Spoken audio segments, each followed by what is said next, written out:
I like laugh and stuff, is it going to pop? Okay, thank you. Your opening reading was really beautiful for my talk, and I just love the sharing of the joys and concerns. I really feel like I got a sense of the heart sharing that is part of this community, so thank you. Okay, breath thing, okay. Kay, what's that? Can you hear me now? Yeah. Is that fine? Oh, okay, that's much better. That's like it. No, you can't hear me? Yeah. How about that? Okay, so it's like the sweet spot. That's what we're looking for, the sweet spot. So Kay invited me to talk as part of your month on the spiritual heart about my personal story about my spiritual heart. And since stories are alive, I feel like today is going to be today's version of my spiritual heart story. And I want to end with 3 giveaways or gifts or takeaways for you. And I also want to start with a couple questions for you to hold in your heart that I'll be circling around. What is a healthy spiritual heart? Does your heart need protection? We all know that the heart is the door to the soul. But what's the role of the self or the ego in a spiritual heart? So as I speak, as I tell my story, I want to invite you to be with yourself and with me also. So to set the stage for my story, I want to tell you about my childhood. I grew up with yoga, the Grateful Dead, with black lights and fluorescent posters, and beanbag chairs, and heated curtains. Can you hear me? Okay. We were vegetarian. I got pot for allowance.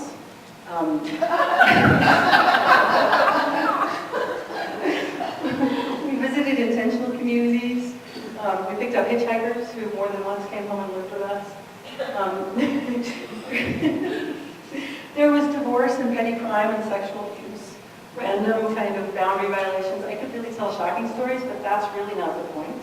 We also explored spiritual traditions. We chanted with the Hare Krishnas. We read Carlos Castaneda. My whole family learned transcendental meditation when I was 12. I got this family package deal on meditation.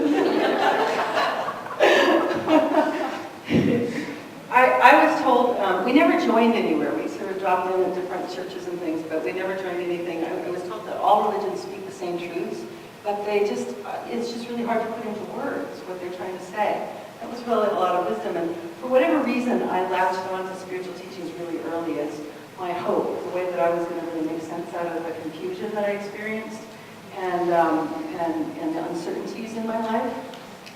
So, among others, I latched on to Ram Dass. Remember the Harvard professor who went to India and came back and chanted for his guru everywhere. And so I read all his books. And I remember when I was a teenager, when I was around 16, 17, I was driving across the country and listening to a cassette tape of Ram Dass telling a story of driving across the country. And he was chanting his mantra, and he was seeing his guru everywhere.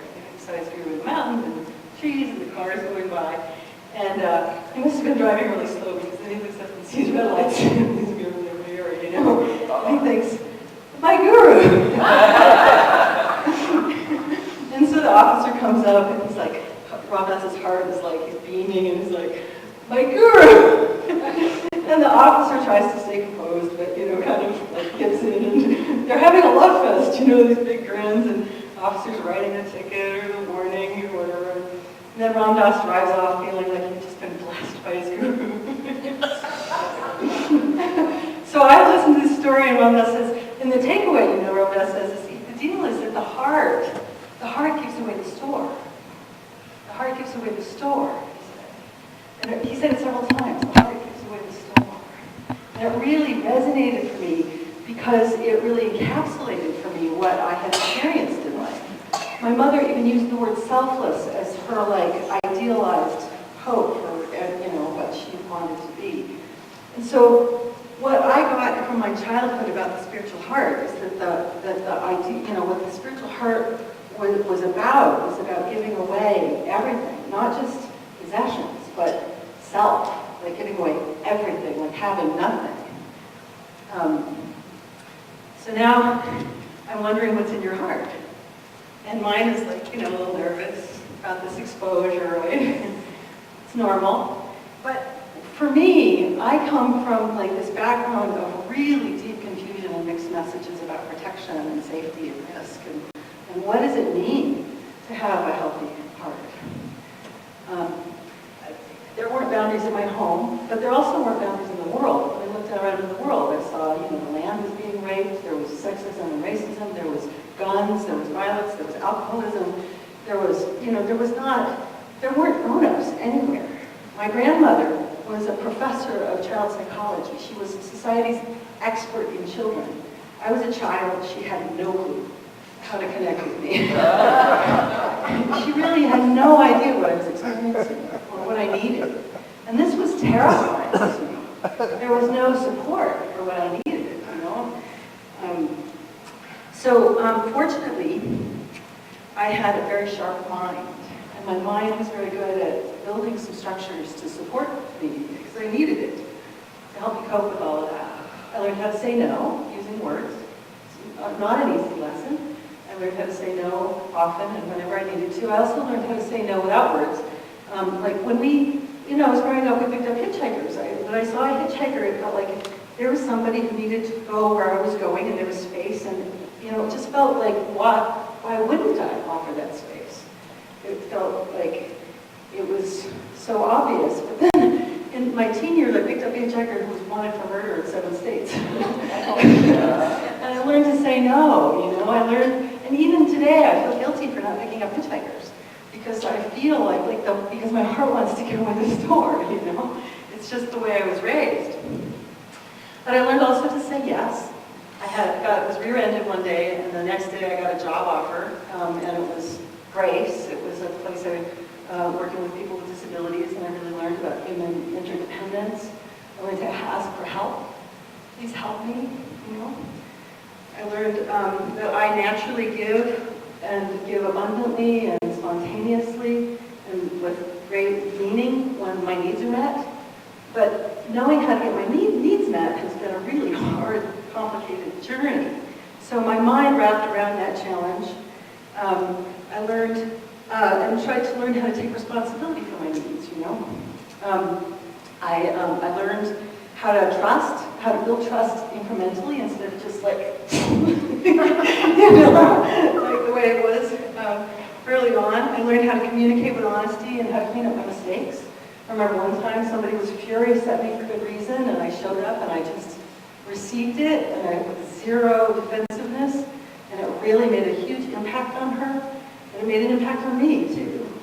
I learned to clean up my mistakes. I learned to live by principles, like my life was a laboratory where I was developing these principles that created structure to support my spiritual heart, right? And take a breath. So I learned to clean up my mistakes, and I learned, one of my principles was not to leave a relationship in bad shape, to learn from every relationship.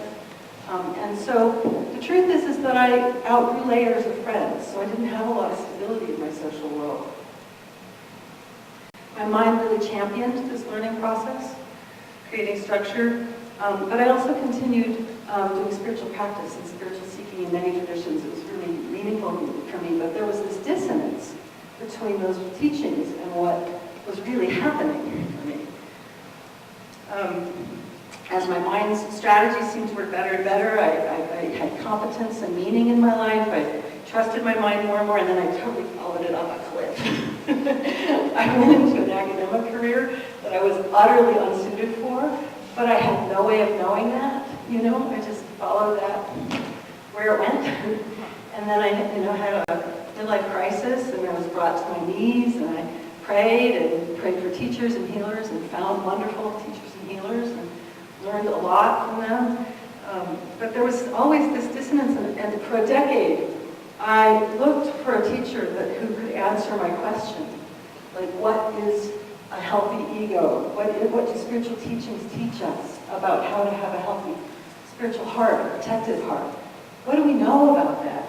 And I was shocked to find teacher after teacher, therapists, healers, people who should know some kind of answer to this question, who really didn't know the answer to question?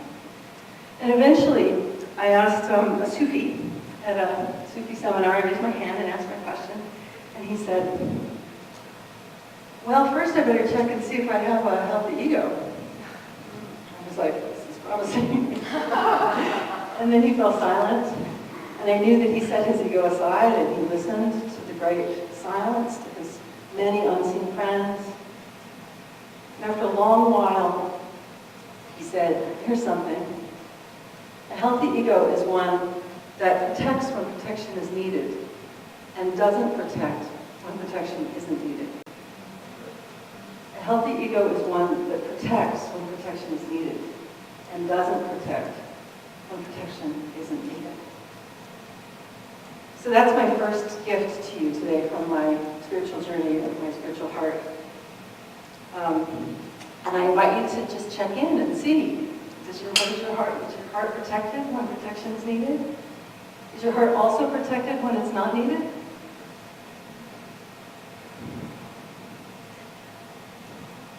This was really the tipping point in my life from my spiritual heart, was getting these questions. It seems to me that these questions are the key to a healthy family, healthy community, healthy world, a world full of grown-ups, right? Has to be able to manage this.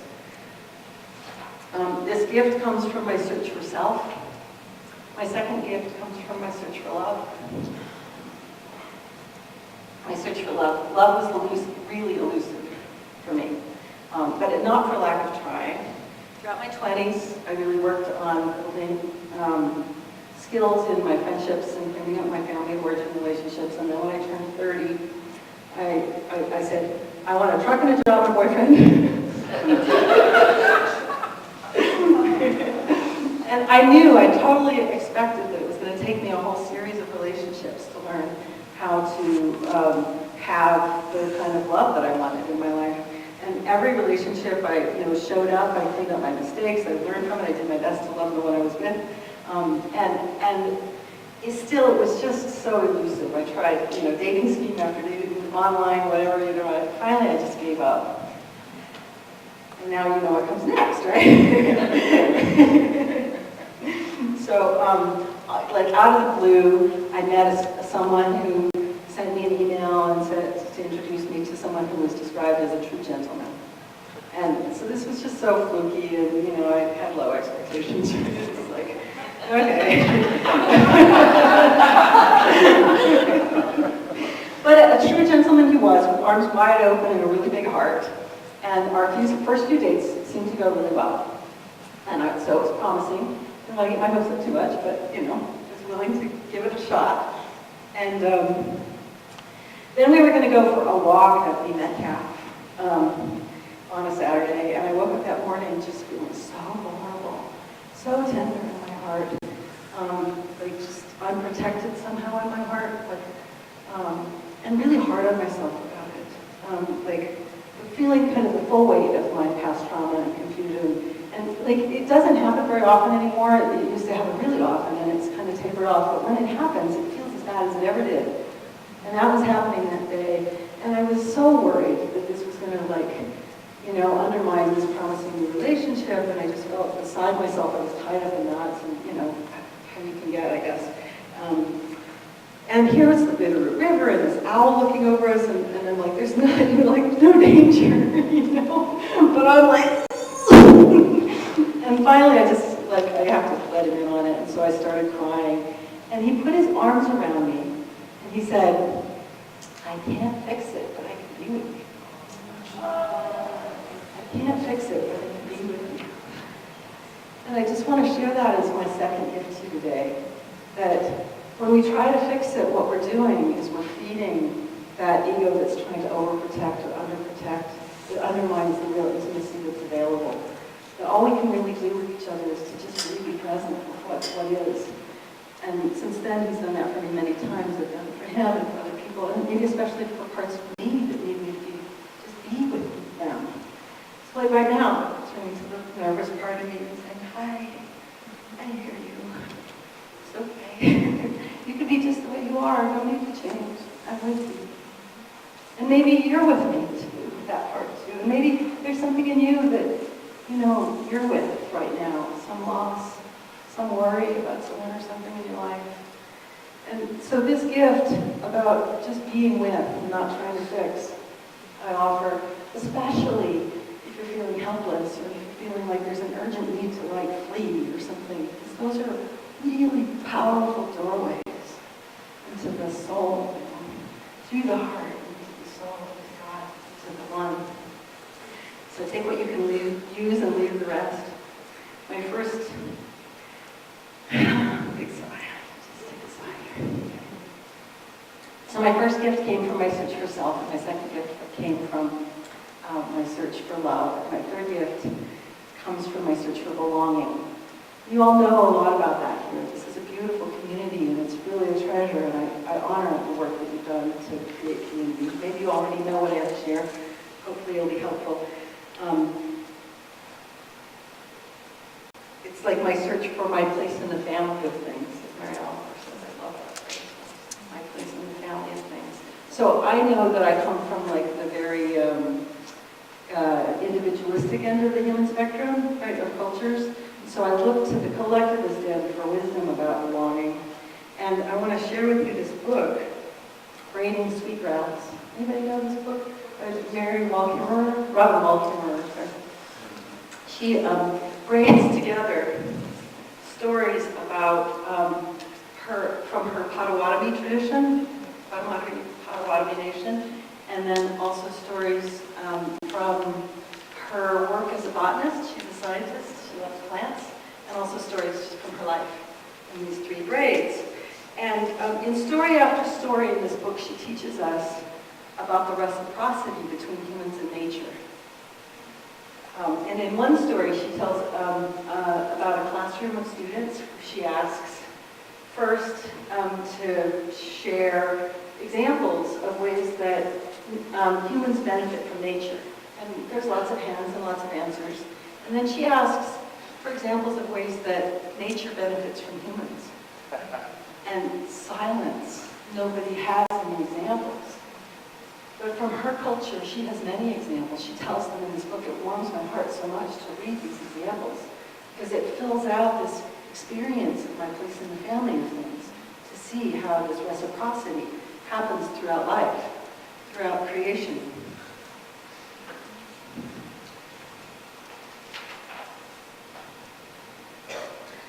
In story after story, she talks about how her people's practices really help specific animals and specific plants, like the sweetgrass. Sweetgrass requires harvesting in order to thrive, otherwise it dies out. Her colleagues didn't believe her until she created research to prove it. For a decade, I was involved in a Sundance ceremony, and I remember one woman who laid out her giveaway blanket after 4 years of praying and ordeal. She prayed to heal her family, her community from really severe trauma. And it didn't make sense to me that here, she who didn't have much and had given so much already was giving away the store, right? I was puzzled, and Raman's book really explained to me that it's my muddle idea that somehow there should be that gifts are given as in exchange for something that's been done, that's been earned. She says, in the Potawatomi way, this expectation is turned upside down. It's the honored one who gives the gifts, who piles the blanket high to share good fortune with everyone in the circle. Wealth among traditional people is measured by having enough to give away, because the well-being of one is linked to the well-being of all. So in that way, I came to recognize that there's no store to give away unless there's been hoarding. Hoarding comes from a heart that overprotects or underprotects and builds up defenses and piles things up. Then there's something stored up. When there's a healthy ego, there can be a healthy spiritual heart from which things can flow freely.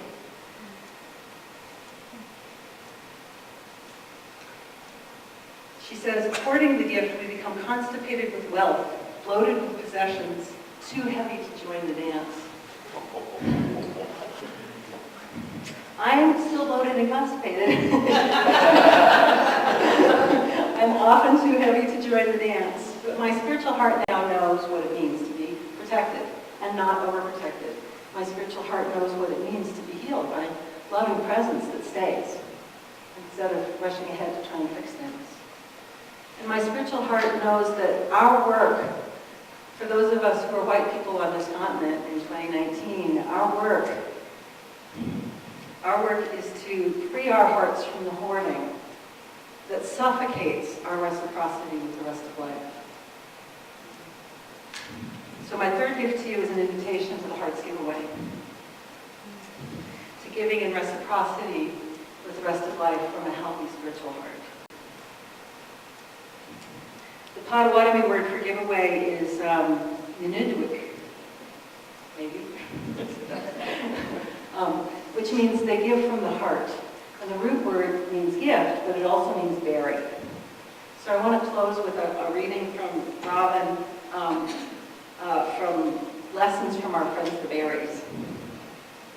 How do we fill the empty bowl? Is gratitude alone enough? Berries teach us otherwise. When berries spread out their giveaway blanket, offering their sweetness to birds and bears and boys alike, the transaction does not end right there. The berries trust that we will uphold our end of the bargain and disperse their seeds to new places to grow, which is good for berries and for boys. We need the berries, and the berries need us. Their gifts multiply our care for them and dwindle from our neglect. We are bound in a covenant of reciprocity, a pact of mutual responsibility to sustain those who sustain us. And so the empty bowl is filled.